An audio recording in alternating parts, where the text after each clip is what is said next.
无论身在海外还是国内啊，华人买房置地呢，都喜欢请风水先生看看风水。但对风水而言呢，真正厉害的不是看阳宅，而是看墓地的风水，也就是百姓俗称的阴宅。那绝对是风水界的一哥啊！据说呢，这墓地风水的好坏呢，甚至能影响整个家族，甚至几代人的命运。从古至今呢，都是师傅口传亲授给入师弟子，如果不是那块料，连亲儿子想学也没门。要能找到一块风水宝地，或者是龙脉作为家族的墓地，可以是庇荫子孙，福泽后代。那么，如何才能找到这样的一块风水宝地呢？或许从下面的真实故事当中呢，我们能得到些许的启发。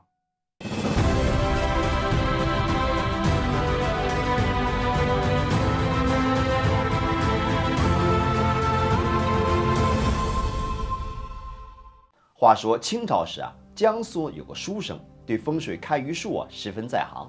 一天呢，来到了湖南道州，眼前这么一亮，前面就是一片风水极佳的宝地。正暗自窃喜呢，不料呢，眼前冒出两个人，其中一位衣着华美，一看呢就是位富家公子另一个呢拿着个罗盘，不用说，准是个风水先生。风水先生绕着这块宝地是左瞧右看，最后呢一摆手，得，这个地方风水差极了，差极了。听到这儿呢，直接把这书生给气笑了，心想就这两把刷子也敢出来混饭吃。既然碰上了呢，也算是同道中人吧，就走上前和他们攀谈起来了。书生也说了一些关于风水的独特见解。这一番高谈阔论之后呢，风水先生佩服的是五体投地富家公子呢执意请书生到府上做自己的贵宾。书生呢倒也没拒绝，不过这一路之上富家公子的种种行事作风，书生是一点也瞧不上眼，一看就知道他不是个载福之人呢。于是呢，只字不提自己刚刚看到的宝地。不过此行呢，倒也不是一无所获。他发现这富家公子呢，有一位姻亲萧翁，此人是乐善好施，深得乡里敬重，就找机会呢，把这块风水宝地透露给了他。萧翁二话不说，赶忙把这宝地买了下来。不过呢，书生还是将心中的顾虑呢告诉给了萧翁。虽说这片土地乃龙脉之穴，此处蕴藏的风水之力强大而深邃只有这德行极高之人呢才受得起。萧翁虽然是个好人，但普通人呢终究难以洞悉天意，一旦轻举妄动反而会招致不幸。出于谨慎呢，不如呢先在那块地上过上一夜如果不是呢，自然会有异常之事发生，作为警示。萧翁也觉得此话呢有理。这天夜里呢，萧翁带着儿子在墓穴中过夜。夜半时分，突然远处传来一阵喝道声，抬头一看，前方是旌旗飘扬，一支仪仗队正朝自己走来。中间一位高大的官员骑马走到墓穴前，一离缰绳，呵斥道：“这里乃是何孝子为父母所安葬之地，这个萧某何许人也，胆敢占据此地？去，把他人给我从墓穴里带出来！”萧峰一听吓得是魂不附体，扑通跪倒在地，不住的磕头：“大人小人我也想到此宝地自己可能是无福消受，怕得罪于天，这才在此地过夜。既蒙大人呵斥提醒，小人愿意谦让这宝地。念你是个忠厚长者，我就不责罚你。如果你能将此处让给何孝子来葬亲，我当赐你另一块吉地。这个坟穴要赶紧掩埋，以免泄气。”说罢是风驰电掣而去。再一眨眼眼前的一众人马消失的是无影无踪。萧翁父子俩是你看看我，我看看你，吓得是汗毛直竖，脊背发凉。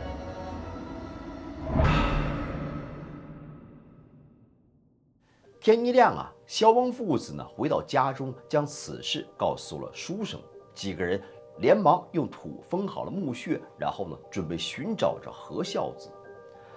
不过呢，众人也犯了难。这天下之大，想找到何孝子，无疑是大海捞针的。说来也巧了，这一天呢，书生呢独自在郊外散步，走着走着呢，不知不觉来到了一个小镇。这时天降大雨，书生见状呢，也没多想，就躲进了一家米店里避雨。可随着天色渐暗呢，这米店的舂米工是陆陆续续的都走了，还剩下一个小伙子不停的捣米，累的是满头大汗。书生好奇就问他：这么晚了，你怎么还不走啊？小伙子擦了擦额头的汗，家中还有年迈的老母爱吃肉，我就早出晚归好多挣些钱买些肉来侍奉母亲。书生呢多了个心眼儿，赶忙打听了一句：您贵姓啊？没想到这位小伙子姓何。书生暗想，莫非他就是自己要找的何孝子？为了进一步验证自己的猜想，书生呢只好以路远为由，厚着脸皮求小伙子留自己在家中借宿一晚。青年呢很快的答应了。为了答谢呢，书生掏出些碎银子作为自己住宿和吃饭的费用。这好说歹说呢，这青年只收了1000，为书生呢买了点酒和干肉，带着书生回家了。一推开房门呢，房子不大，只有2间房，打扫的是干干净净，能看得出来，平时媳妇儿在家是手脚很勤快。最里头一间呢是老太太住，何青年与媳妇儿呢住在外间没有单独的厨房，干脆呢就把自己住的那一间呢隔出了一半做了厨房。小伙子对书生说：我家条件有限，也没有多余的房间，媳妇儿跟我娘一起睡，今晚您呢就凑合凑合跟我挤挤吧，希望您别介意。说完呢，回到屋里沏好了茶水，将酒和干肉摆到桌上。先生您慢用，我先回屋陪我老娘，咱们晚点再聊。说罢呢，便快步回到了屋里。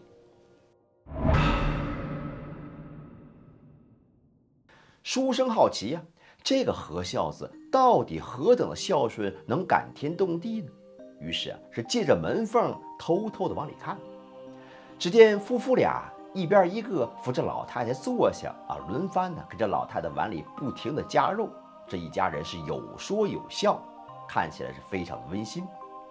直到老太太吃饱了，小伙子呢给老太太是洗手擦脸，这边把老太太都收拾得妥当了。夫妇俩这才坐下来就和点咸菜呢当晚饭。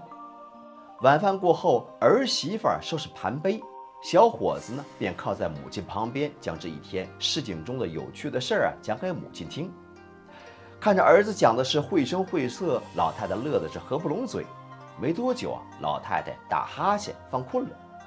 何孝子是细心的整理枕头床铺，轻轻的给老太太按摩放松身体。媳妇儿也在一旁伺候着，2个人是没有丝毫的倦怠和不耐烦。直到老太太睡实了，这才轻手蹑脚的起身离开。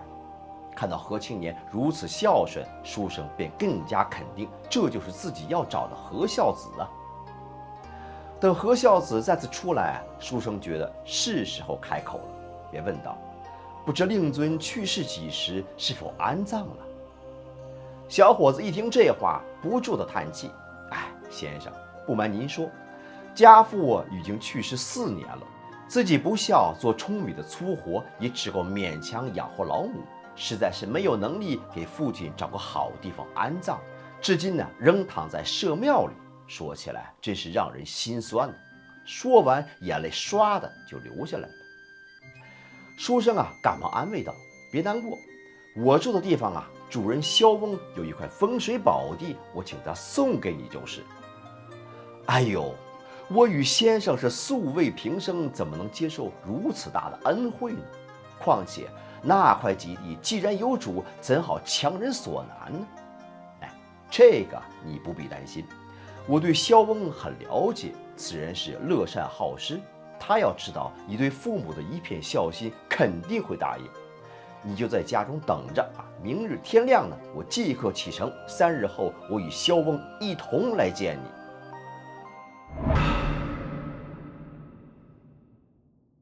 见天色已晚呢，2个人是各自睡下。第2天天还没亮，书生就醒了。一转身，发现身边的何孝子早已不知去向。等到天光大亮，才远远看见何孝子手中拿着个碗，是急匆匆地从外面进来。一打听才知道，原来前一天夜里呢，老太太念叨想吃口汤团，于是何孝子是一大早就进城去了来回20里路呢，就是为了老太太吃上汤团。听到这儿书生对何孝子更是佩服有加。辞别了何孝子，书生是马不停蹄地来到了萧翁府中，将自己这几天的所见所闻如实相告。萧翁听后很是高兴，赶忙带着地契呢，与书生是一同前往何孝子的家中。可刚迈进家门就见到夫妻俩正哭的是撕心裂肺呢。原来书生是前脚刚走，后脚老太太染上了瘟疫，没多久便撒手人寰。眼见这情况，萧翁二话没说当即呢将地契赠给了何孝子，一并呢承担了丧葬的费用。书生呢则负责挑选适当的日子给老太太下葬。丧礼过后呢，夫妇找到萧翁非要给萧翁做佣工偿还墓地。萧翁感叹道：“这块土地本就属于你们的，此乃天意呀。”于是呢，将之前的经历是一五一十的告诉了何孝子。将何孝子的家事都料理完了，萧翁呢便开口问书生：“神明的应允我的应该会实现了，劳烦先生帮我找找看吧。”从那以后书生呢每天奔波于田野和山谷之间可几个月下来是一无所获。这一天呢，书生偶然间经过何孝子父母的坟地，无意之间回头这么一望，突然发现这数丈之外好像有一条隐约的龙脉。顺着探去呢，果真是一条龙脉。不仅如此这条龙脉与何孝子父母的坟地呢是同源。反复考量呢，发现这块地呢虽然比起何孝子父母的坟地呢略逊一筹，但是葬于此地之人，子孙定能是大富大贵。于是呢，赶忙将自己的发现告诉了萧翁，选定吉日。等操办完了这一切，经过这一段时间的操劳书生感到是身心俱疲，决定告别萧翁，准备起身返回家乡。临行前呢，萧翁拿出千金酬谢，但书生却坚持不收。我不是以看风水谋生之人，不如将这笔钱财呢用于帮助那些贫困之人。这故事的原稿呢是出自于清朝光绪年间文人王道鼎所著《坐花治国》。他在这部书中叙述了30年以来呢所耳闻目睹的种种因果之事。这个故事中，何孝子的孙子呢，后来就是清朝大臣何林汉。何林汉呢，在嘉庆10年考中进士，名列1甲第3等探花，人称何文安公。何林汉曾先后担任过顺天府尹、大理寺卿、督察院左都御史、兵部、礼部侍郎、工部、吏部、户部尚书等朝廷要职，还曾担任过山东学政、浙江学政等重要职务，培养出了许多的人才。文安公的儿子何绍基呢也有所成就，他也考中了解元，进入了翰林院，并多次担任学院的主考官。而萧翁后来财富日增，成为了郡中首富，他的儿子呢也高中进士，进入了翰林院，最后呢官至藩司。故事中的书生后来呢科举高中呢跻身进士之列。作画主人这样说道：孝顺呢是五常之首，也是所有美德的根基。何孝子在这平凡的庸工之中并没有着惊世骇俗的才华，或者呢与众不同的品德。正是他平凡中的孝心感动天地，赢得了鬼神的尊敬，最终使得他的家族声名鹊起，福泽连绵不绝，传给后代。这种孝德所带来的神奇效应竟是如此迅速和显著的。他继续说道：书生坚守正义，不图个人利益；萧翁呢心地善良，乐于助人。他们的品德也因此受到了上天的眷顾，获得了丰厚的福报。这样的结局实在是理所当然呢。好，感谢您的收看，我们下次节目再见。